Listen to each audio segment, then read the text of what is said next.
You all remember this dude, right? If you don't, his name is Sid Phillips, and he was the main villain in Toy Story 1. And I used to despise him. I used to hate him. Every fiber of my 5-year-old being wanted this kid to die.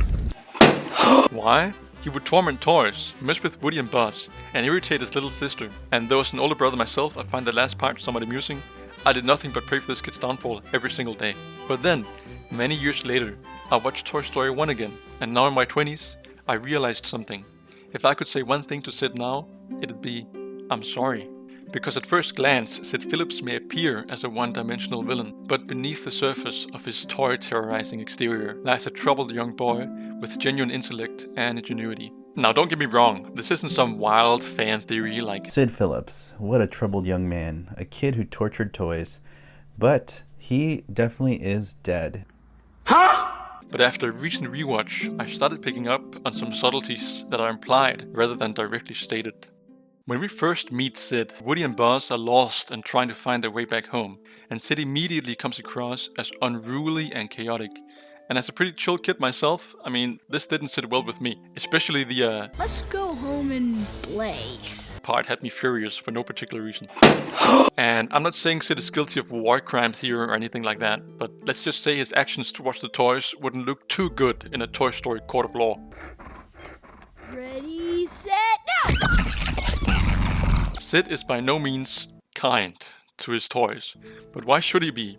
As far as he knows, they're just objects, devoid of emotions or desires. His destructive actions are aimed at things that from his perspective are things, not sentient beings as only us the viewers know to be the case. No, don't pull, no! Ah! So, as much as it pains me to see him treat toys like this, I can't really blame him for using them as an outlet for his destructive tendencies. But why does he have these tendencies? That's a question that my puny 5-year-old brain never thought to ask, but that's changed. I wanted to know why. And on my recent rewatch, I found out. Sid's family life is generally ordinary. His sister does sisterly things, his mom takes care of them, and they have an adorable little puppy. But his dad is what's missing. Not literally, it's not like he went to the gas station for milk and never came back, but he's not in the movie, at least not directly.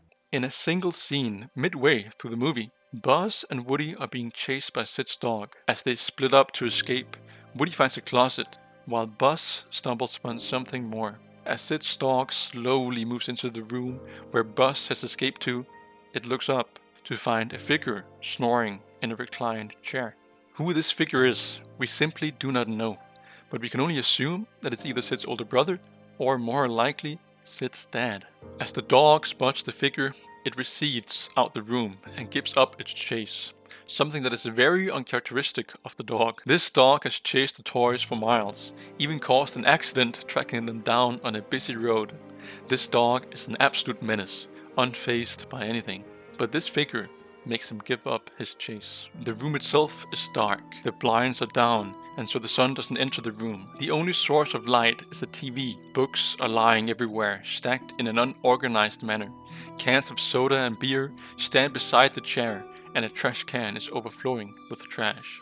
This room is a mess. If this indeed is Sid's dad, the state of the room and the dog's reaction suggest a level of neglect that may extend to Sid himself. I'm not implying physical abuse, but it's hard to rule out some form of emotional neglect. This single scene sheds light on Sid's home life and helps understand his actions a bit more, without it even being the goal of the scene. Actually, the scene is just a way for Buzz to finally understand that he's not the real Buzz Lightyear, which he vehemently thought to be the case, but he really is just a marketable action figure created to turn a profit. Snap out of it, Buzz!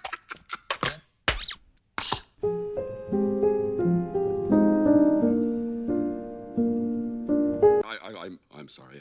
You're right. I am just a little depressed. That's all. I can get through this.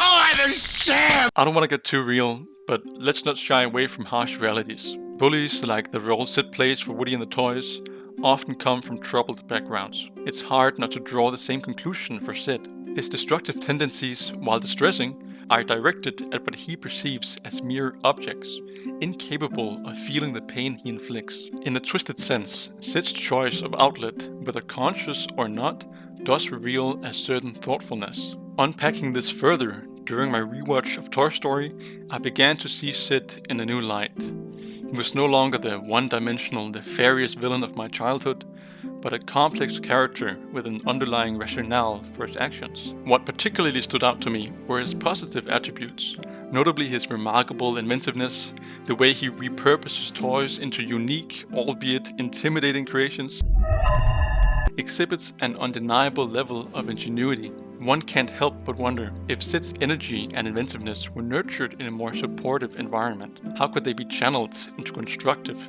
perhaps even extraordinary paths? And that is why, if Sid was real, I would say to him, I'm sorry, I misunderstood you.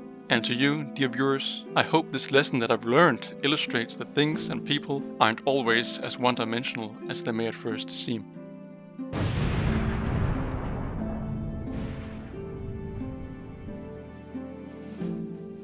You're gay!